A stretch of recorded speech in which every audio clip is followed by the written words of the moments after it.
When Islands of Adventure opened in 1999, the Lost Continent was the crown jewel of the brand new theme park. Unlike anything ever created, a mystical land where the designers could build anything they could imagine. A land filled with a sense of wonder that immersed you into the storytelling within. Behind the scenes though, this land was accidentally created and later destroyed by Disney. Behold Atlantis! Greetings, travelers. I am Merlin. Welcome to the Lost Continent.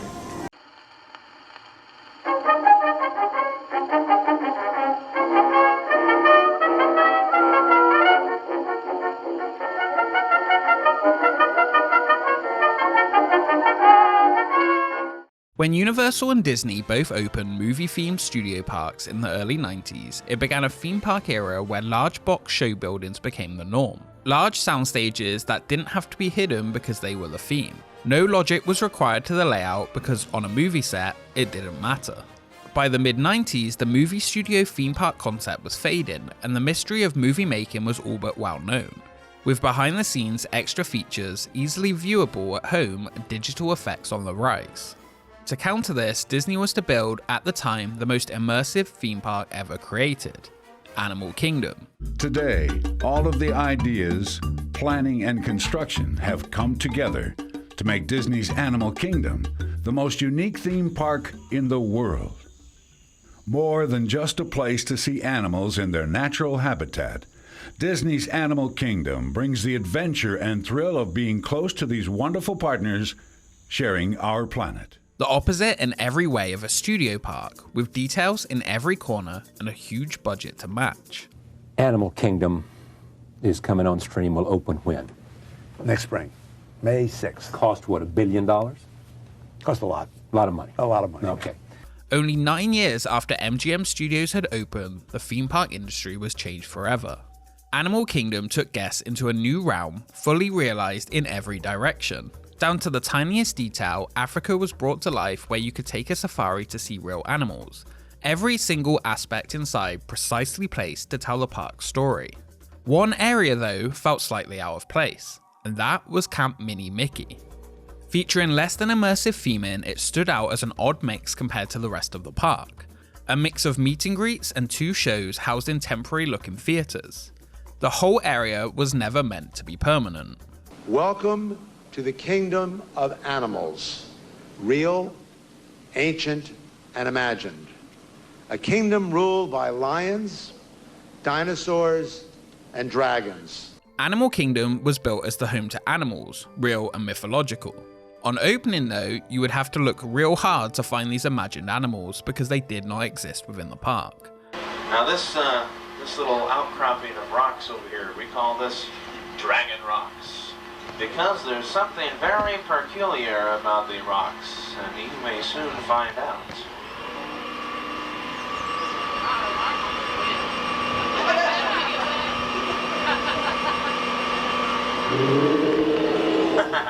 See?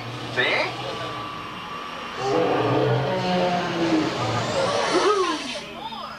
I know, we're gonna slow down. We'll take it nice and easy. Better than fireworks. The Discovery River boats were one of the only examples of the mythological aspect of the park. This short-lived attraction took a scenic ride throughout the park's rivers, and outside Camp Mini Mickey would be a collection of rocks and a dark cavern where fire would burst out from.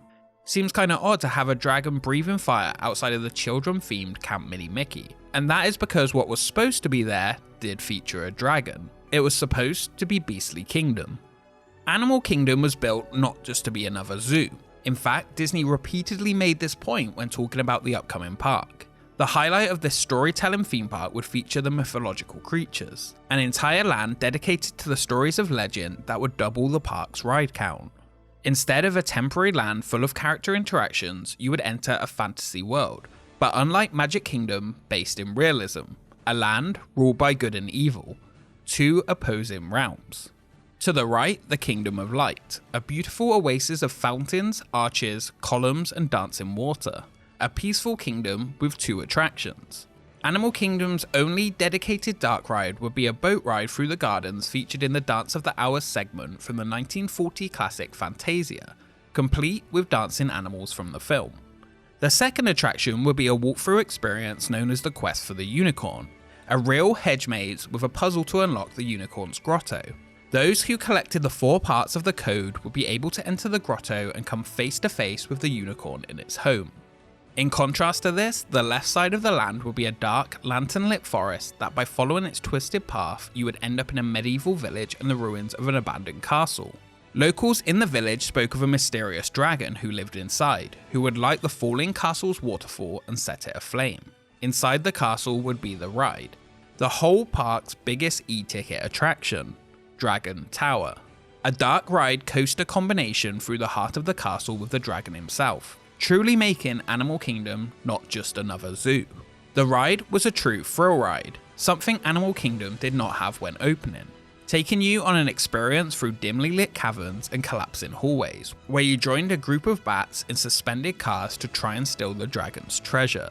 Beastly Kingdom would have been the highlight of the Animal Kingdom park for thrill seekers. Sadly, it was cancelled.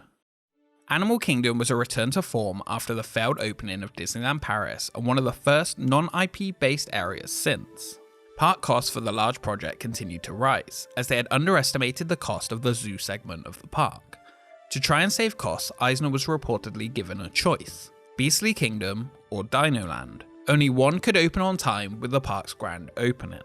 The one not chosen would be pushed back to open in a Phase 2 expansion after the park had gained back some of its costs. Dinoland was chosen for multiple reasons, including the merchandise potential, Eisner's expected success of the upcoming 2000 movie Dinosaur, and the ride Countdown to Extinction would reuse the technology and track layout developed for Disneyland's Indiana Jones adventure, saving more money. The Dinoland that opened though was even built on a cut-back scale to what was originally planned, with a further roller coaster to be added in the future, and the land for Beastly Kingdom was set aside with the temporary Camp Mini Mickey. This temporary area would exist all the way up until 2014. The Imagineers who had designed Beastly Kingdom though did not stick around as long. After continually trying to push for the land to be built, they eventually became fed up with Disney and Eisner's now more and more cost-cutting ways during the 90s and took their plans to Disney World's biggest competitor, Universal Orlando, who happened to be designing an even more immersive theme park themselves. Many of the designers behind Islands of Adventure had moved from Disney to work on something where creativity could run free. A lot of people all along the way, including people in our own, on our own team, who just didn't believe this was possible. Why was it not possible? Well, it hadn't been done before. It had never been done before, so, if it hadn't been done before, it can't be done. But we didn't accept that as an answer. We said, we think it can be done, we think we know how to do it, let us try. In fact, the Imagineer who led the creative team on the recently opened Star Wars Galaxy's Edge, Scott Trowbridge, was on the team creating Islands of Adventure. Star Wars Galaxy's Edge is, in a word, epic. This new park was nothing like the Universal Studios next door. Each land inside, Seuss Landing, Marvel Superheroes Island, Jurassic Park and Toon Lagoon would bring to life characters we recognised, but the sixth land would be something completely unique. While the whole park would feature a host of IPs, it would match and even exceed the Disney standards of theming, and that could be seen no clearer than in the Lost Continent. Over the bridge from Seuss Landing, we are swept into a mysterious world. A mythical land, long buried beneath the sea in the ruins of ancient history. Entering, you were greeted by a mythological creature as you transitioned into the mystic land split into 3 different areas, each telling entirely different stories coming together in one immersive land, the most detailed ever created at any theme park. From an ancient waterlogged lost city home to Poseidon's temple, the civilization of Atlantis was known throughout the ancient heavens for its bounty and its beauty.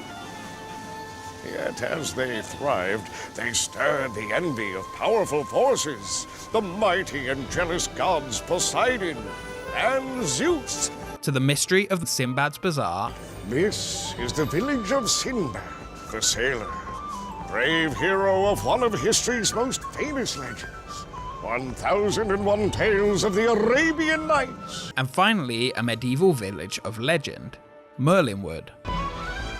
This is the castle of Merlinwood Forest, the sight of a powerful battle between two fearsome dueling dragons, one with breath and fire, and the other ice. Each with their own distinctive look, feel, and attractions. A beautiful land that changed the deeper you went in. Built from nothing but the designer's imagination, the land featured mystical creatures, dragons, and legend. A land of ice, fire, and water, and an inverted roller coaster where you entered through an abandoned fire-scorched castle and a unicorn-themed family ride. Dragons, castle ruins, and unicorns. All staples for the original plans for Beastly Kingdom. Yes, this is a mysterious land, filled with romance and adventure. This land would remain mostly intact until big changes would come in 2010, 11 years later. Before even the Harry Potter movies, The Boy Wizard was a worldwide success. During the mid-2000s, Disney was looking to secure the rights to bring Harry Potter to its theme parks. The tourism industry had taken a big hit after 9/11, and both resorts continued to try and recover. Disney were quite far along in discussions until J.K. Rowling made some demands that Disney simply could not agree to. The exact demands are unknown, but rumours say that she wanted to keep exclusive rights to the characters, so Disney would have to go through her to make any changes, as well as that she wanted them to build Hogwarts, but Disney did not want a competing castle within the parks. Whatever the reason, Disney and Rowling parted ways, with Disney believing she would be back as nobody else would build what she wanted. Where Disney went into the talks as if Rowling needed them, Universal would take a different approach. Universal needed her. This wouldn't be the first time that Universal would wait for their turn to secure the rights to something they wanted, and it would be Dr. Seuss's widow who would ultimately convince Rowling to give Universal a chance.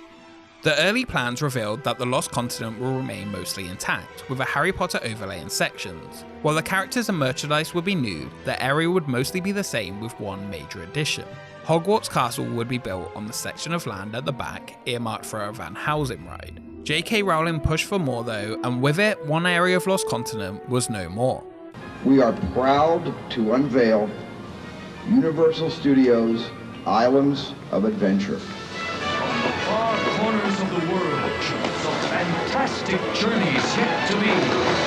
As Universal Studios Islands of Adventure come to life before your eyes. Over 20 years after both Animal Kingdom and Islands of Adventure opened, their entwined story still continues today. Animal Kingdom never did get its Beastly Kingdom, but it did eventually get a mythological attraction when in 2006, Expedition Everest opened featuring the incredible Yeti. That story though is for another time. After 16 years, Camp Mini Mickey would finally close, to make way for yet another fictional animal attraction with Pandora, the world of Avatar, to try and counter the success of Harry Potter. Times have definitely changed, and immersive worlds are no longer built without a pre-known IP attached. It would not be until 2019 that Disney would finally open an immersive area based on a franchise that could possibly counter Harry Potter. As for Animal Kingdom, those fire-breathing rocks can still be seen today by the water, and a dragon still sits atop the Animal Kingdom sign, small reminders of what could have been. Had Disney built Beastly Kingdom, the Orlando theme parks today may look very different. With the failure of Disneyland Paris leading to the cancelling of Beastly Kingdom, Disney had inadvertently created the Lost Continent. They would also inadvertently destroy it, pushing Universal to become a true competitor in the Orlando area. Beastly Kingdom's influence can be seen within the Lost Continent, Expedition Everest, the Wizarding World, Pandora, and to an extent even Star Wars Galaxies Edge. While the Beastly Kingdom we could have got looks good on paper, if it would have stood the test of time is anyone's guess. Today, while 2 of the 3 Lost Continent lands still exist in some form, one would be lost completely. This though is just our first stop on this expedition into the Lost Continent. Join us next time as we look at the demise of Merlin's Wood and the Dueling Dragons on Expedition Islands of Adventure. Dragons and roller coasters. It's a perfect combination. Thank you so much for joining us on this expedition through Beastly Kingdom and our first look at the Lost Continent. We still have so much more of this story to explore though. Follow us on Twitter and Instagram for updates on upcoming episodes, and a special thank you to our Patreons for supporting the channel. We will see you next time.